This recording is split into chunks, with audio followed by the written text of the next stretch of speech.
مسلمان میں عقیدہ توحید پختہ کرتی ہے، اور دعا اس دولت کا نام ہے جو صرف مومن کے پاس ہے، کافر کے پاس نہیں۔ نبی پاک علیہ السلام نے فرمایا الدعاء صلاح المومن، دعا مومن کا ہتھیار ہے، کافر کے پاس یہ ہتھیار نہیں ہے۔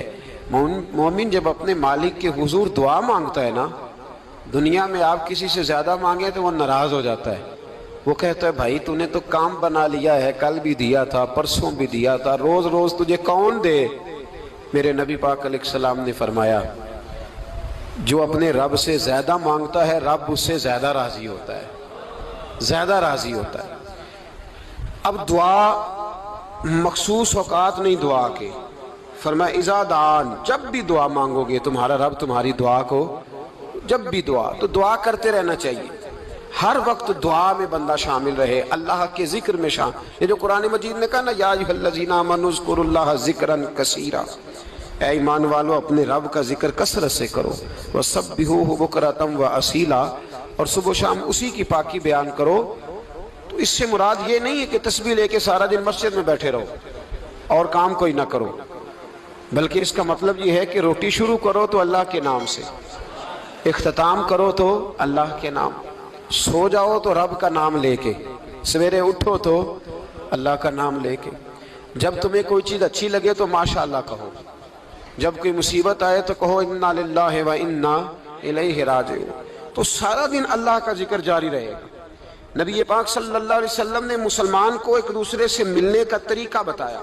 مصیبت آئے تو کیا کہنا ہے؟ صرف فوتگی پہ نہیں کہنا، اس کی وضاحت کر دو۔ کوئی بھی الذین اذا اصابتہم مصیبہ، جب بھی کوئی مصیبت آئے، اللہ کے بندے کہتے ہیں ہم اللہ کی طرف سے آئے ہیں اور اللہ کی طرف ہی ہم نے لوٹ جانا۔ تو میرے عزیز ہر وقت اللہ کا ذکر جاری رہے گا، ہر وقت زبان پہ رب کریم کا۔ دیکھیں نا نبی پاک علیہ السلام نے ہمیں ملاقات کا طریقہ بتایا۔ ایک صحابی آئے تو انہوں نے آ کے کہا السلام علیکم، نبی پاک علیہ السلام نے فرمایا رب تعالیٰ نے اسے 10 نیکیاں عطا فرمائی ہیں۔ دوسرے آئے تو انہوں نے کہا السلام علیکم ورحمۃ اللہ، تو محبوب فرمانے لگے، امام بہقی نے اس کو لکھا ہے، محبوب فرمانے لگے رب کریم نے اسے 20 نیکیاں عطا فرمائی۔ ایک اور آئے، عرض کیا السلام علیکم ورحمۃ اللہ وبرکاتہ، محبوب فرمانے لگے اللہ نے اسے 30 نیکیاں عطا فرمائی۔ اچھا اس کا مطلب کیا ہے؟ السلام علیکم، تم پر سلامتی ہو، سادہ ترجمہ یہ ہے کہ تم سلامت رہو، تم سلامت رہو، ورحمۃ اللہ وبرکاتہ، تم پر اللہ کی رحمت بھی ہو اور اس کی برکتیں بھی ہو۔ وہ کیا کہتا ہے؟ وہ کہتا ہے وعلیکم السلام، تم پر بھی سلامتی ہو، ورحمۃ اللہ وبرکاتہ، اللہ کی رحمت ہو اور اس کی۔ یہ جو مسنون دعائیں ہیں نا جو حضور نے ہمیں دعائیں سکھائیں ہر موقع پہ، ان کا کمال دیکھیے۔ اب ایک مسلمان نے آتے کہا السلام علیکم، اس کا مطلب کیا ہے؟ تم پر۔ اب وہ جھگڑا کرے گا اس سے، اسے مارے گا، اس کا مال چھینے گا؟ اس نے تو آتے ہی کہا ہے تم پر سلامتی ہو۔ تو جو سلامتی کی دعا دینے والے ہیں وہ جیب تھوڑی کاٹیں گے، وہ غبن تھوڑی کریں گے، ڈاکہ تھوڑا ڈالیں گے۔ اسلام نے لفظ ہی وہ سکھایا ہے کہ فرمایا جب تم نے ملنا ہے تو تم نے دعائیں کرنی ہیں ایک دوسرے کے لیے۔ اب ہمارے ہاں نئے نئے لفظ آ گئے، ٹیلی فون اٹھایا تو کہا ہیلو، اس کا کیا ترجمہ ہے؟ کون ہے؟ اس کا کیا ترجمہ ہے؟ جی جناب، اس کا کیا مطلب؟ ہم نے دیکھا بڑے بڑے سمجھدار لوگ السلام علیکم کی بجائے کہتے ہیں کیا حال ہے؟ بھئی کیا عجیب بات ہے، بھئی کیا حال ہے کا کیا مطلب ہوا؟ وہ بعد میں کرنے کی بات ہے۔ اور کچھ تھوڑا سا جو ادیب ہیں، جو بیچارے حروف کے پیچ و تاب میں رہتے ہیں، وہ کہتے ہیں آداب عرض ہے۔ وہ کیا ہوتا ہے جی؟ اسلام نے دعا سکھائی ہے السلام علیکم، یہ کتنی خوبصورت دعا ہے۔ جب آپ گھر کے اندر داخل ہوئے تو آپ نے دعا دی السلام علیکم، یہ دعا دی آپ۔ ایک صحابی حاضر خدمت ہوئے، عرض کی یا رسول اللہ صلی اللہ علیہ وسلم میرے گھر میں غربت رہتی ہے، کیا کروں؟ نبی پاک علیہ السلام نے فرمایا جب بھی گھر جایا کرنا گھر والوں سے سلام لیا کر، گھر والوں سے کیا کہا کر؟ السلام علیکم، جب بھی گھر جائے۔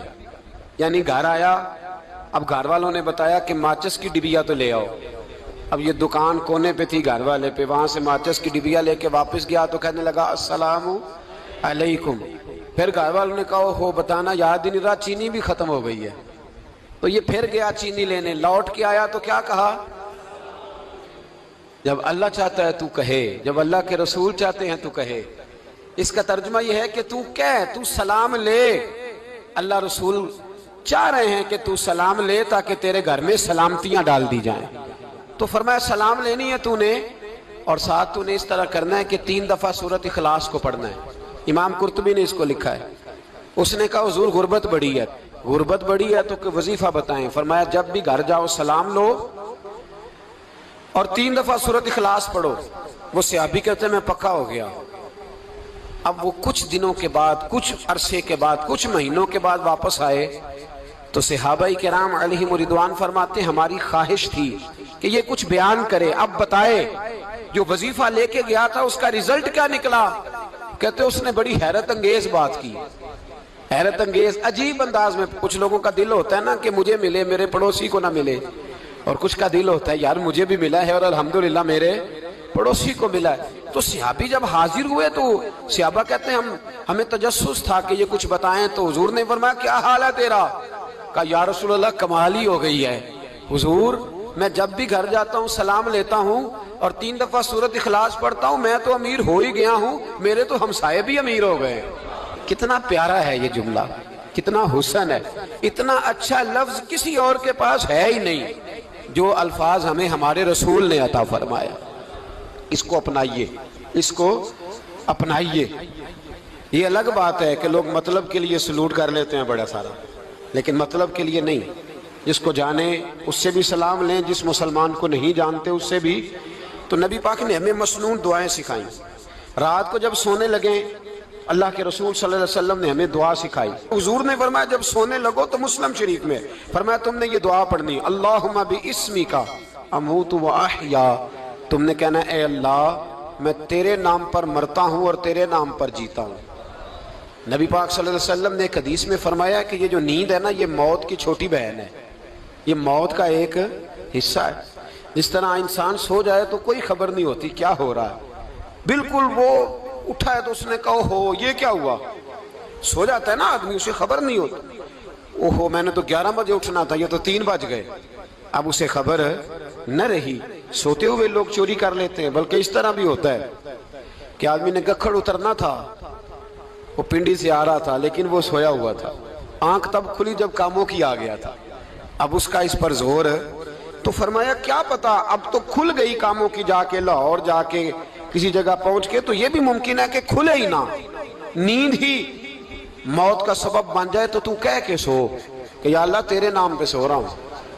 اللہ کس نام پہ سو رہا ہوں؟ یار اگر ہم ان دعاؤں کا حسن سمجھے مت، اللہم باسمک اموت و احیا، یا اللہ میں تیرے نام پہ سوتا ہوں اور تیرے نام پر اٹھتا ہوں، گویا کہہ رہا یا اللہ میری نیند بھی تیرے فضل سے ہی ہے، اور اگر آنکھ کھل جائے تو وہ بھی تیرے فضل سے ہی ہے۔ کتنا اعلیٰ نبی پاک علیہ السلام نے انداز سکھایا۔ اور پھر بخاری شریف میں حدیث موجود ہے، فرمایا جب اٹھو تو کہو الحمدللہ الذی احیانا احیانا بعد ما اماتنا والیہ النشور۔ فرمایا جب تم سو کے اٹھو تو پھر کہو اے اللہ ساری تعریفیں تیرے لیے، تمام تعریفیں جس نے ہمیں موت کے بعد حیات دی، موت کے بعد فرمایا احیانا بعد ما اماتنا، ہمیں مرنے کے بعد گویا اللہ کا شکر ادا کر کے آنکھ کھل گئی۔ دیکھیں کس طرح اسلام مسلمان کو اللہ کے ساتھ جوڑتا ہے۔ فرمایا شکر کر، آنکھ کھل گئی، کہ یا اللہ تیرا شکر ہے تو نے موت کے بعد ہمیں دوبارہ حیات عطا فرمائی، یہ شکر ادا کرو۔ گویا تم یہ نہ کہنا کہ میں اٹھ گیا ہوں تو میرا کمال ہے، یہ نہ سمجھنا میں اٹھ گیا ہوں تو میں بڑا پابند ہوں، جب میں ارادہ کر لوں کہ میں نے 11 بجے اٹھنا ہے تو پھر میں اٹھ جاتا ہوں۔ یہ نہ کہنا کہ یہ الارم بڑا اچھا ہے، یہ مجھے اٹھا لیتا ہے۔ ذہن کے اندر خیال کر کہ نیند تو موت کی طرح تھی، یہ جو میں اٹھ گیا ہوں تو اپنے رب کے فضل سے اٹھا ہوں، جو میں اٹھ گیا ہوں، جو ابھی اٹھے ہیں وہ تو بول دینا کم از کم کہ میں اپنے رب کے فضل سے اٹھ گیا۔ تو دعا سکھائی۔ پھر دیکھیے نبی پاک صلی اللہ علیہ وسلم نے فرمایا جب تم بیت الخلاء میں جاتے ہو نا، واش روم میں جاتے ہو تو گندی چیزیں ہوتی ہیں، وہاں شیطان ہوتے ہیں، جنات ہوتے ہیں، یہ گندگی پہ ہوتے ہیں۔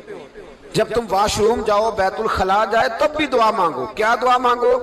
وہ دعا بھی نبی پاک صلی اللہ علیہ وسلم نے ہمیں تعلیم فرمائی اور بخاری میں ہے، کہا پڑھا کرو اللہم انی اعوذ بکا من الخبث والخبائث، کہو اے اللہ ناپاک چیزوں سے میں تیری پناہ مانگتا ہوں، وہ نر ہوں یا مادہ ہوں، اللہ میں تیری پناہ مانگتا ہوں۔ واش روم کے اندر بہت ساری بری چیزیں ہوتی ہیں، جوان میری بات پر توجہ فرمائیں، وہاں بہت ساری گندی چیزیں ہوتی ہیں۔ انسان کئی دفعہ واش روم میں جاتا ہے، اسے وسوسے زیادہ آتے ہیں، یہ نوٹ کریں میری بات کو۔ اصل میں نا ہم بات ڈھونڈ رہے ہیں علاج اپنی بیماریوں کا، حالانکہ علاج تو سارا مدینے والے رسول کے پاس موجود ہے، محبوب کے پاس ساری دوائیاں ہیں۔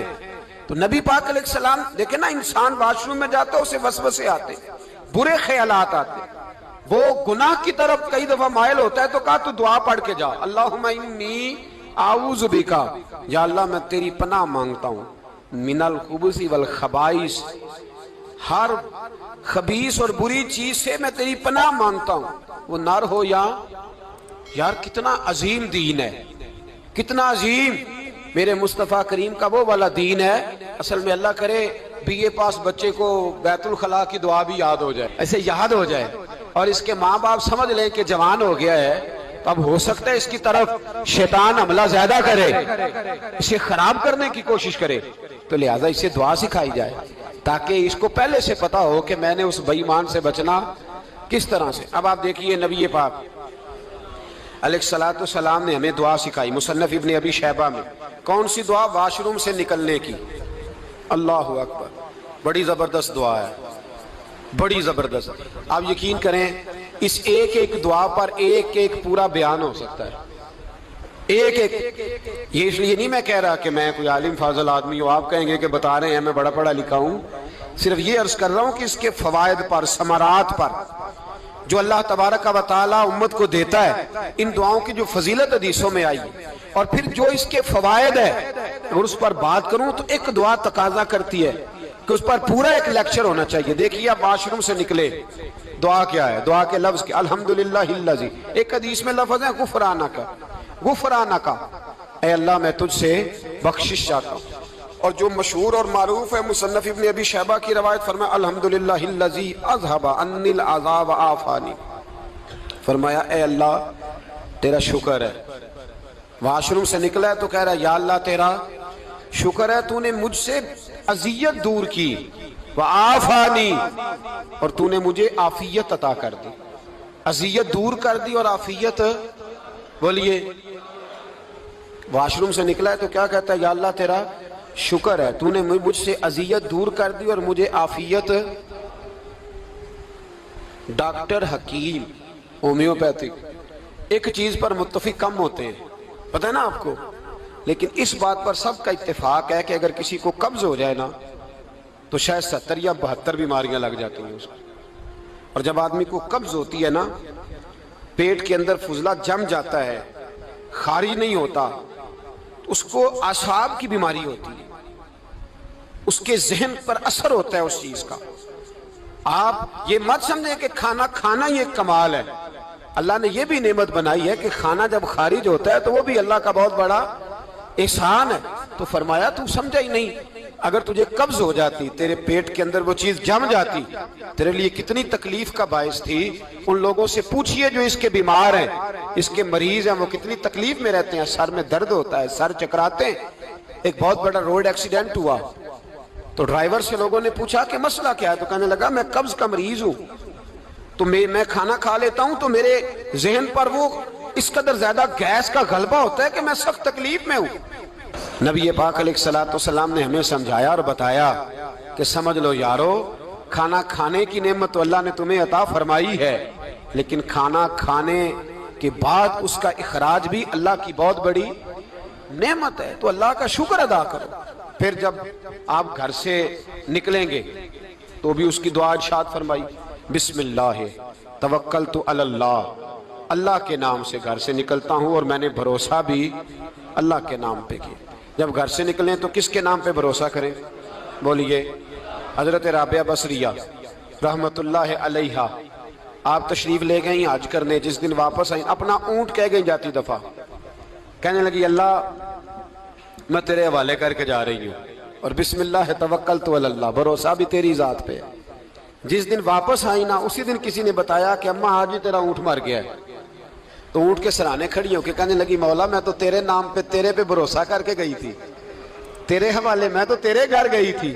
تو لوگ کہتے ہیں اماں کے منہ سے لفظ نکلے تو اونٹ زندہ ہو کے کھڑا ہو گیا، کھڑا ہو گیا اونٹ۔ تو اماں کہنے لگی نہیں تمہیں غلطی لگی ہے، مرا ہی نہیں تھا، پہلے سے ہی موجود تھا، گویا اپنی کرامت بھی نہیں ظاہر ہونے دی۔ تو بھائی گھر سے نکلیں تو کس لفظ پر کہ یا اللہ میں تیرے بھروسے پہ نکل رہا ہوں، میں اس کے دو فائدے ہوں گے، ایک تو آپ اللہ کی امان میں جا رہے ہیں، اللہ کی امان میں آ رہے ہیں، اور دوسرا جس گھر کو آپ چھوڑ کے جا رہے ہیں اسے بھی اللہ کی امان میں دے کے جائیں۔ تو کتنا لذت والی دعا ہے جو نبی کریم علیہ السلام نے ہمیں سکھائی۔ اب ذرا حدیث سنیں خوش ہو کے، دیکھیں حضور نے دعا سکھائی، فرمایا جب دیکھ لو نا کسی کو ہنستا ہوا، کیا کرتا ہوا؟ ماشاءاللہ آپ تو ہنسنے لگے۔ جب کسی کو ہنستا ہوا دیکھو تو کہا کرو اضحک اللہ سنک، یہ دعا یہ بخاری ہے، فرمایا دعا مانگا کرو جب کسی مومن کو ہنستے ہوئے دیکھو تو دعا مانگو اضحک اللہ سنک، اللہ تجھے ہنستا ہی رکھے، اللہ تجھے، بولیے، جل نہ جایا کرو کہ میں پریشان ہوں تو یہ ہنس کیوں رہا ہے، جھلا نہ کرو، بلکہ کیا کہا کرو اللہ تجھے ہنستا رکھے، اللہ تجھے۔ نبی پاک صلی اللہ تعالی علیہ وآلہ وسلم نے فرمایا، ترمذی میں حضرت اسامہ بن زید رضی اللہ تعالیٰ عنہ سے حدیث مروی ہے، حضور نے فرمایا جس نے کسی کے ساتھ احسان کیا اور جس پر احسان کیا، اگر اس نے یہ دعا پڑھ دی نا جزاک اللہ خیرہ، تو فرمایا اس نے اللہ کی بھی پوری حمد کر دی اور محسن کا صحیح شکریہ بھی ادا کر دیا۔ کیا کہنا ہے؟ جزاک اللہ، اللہ تجھے بہترین جزا عطا کرے۔ اس کا ترجمہ کیا ہے؟ اللہ تجھے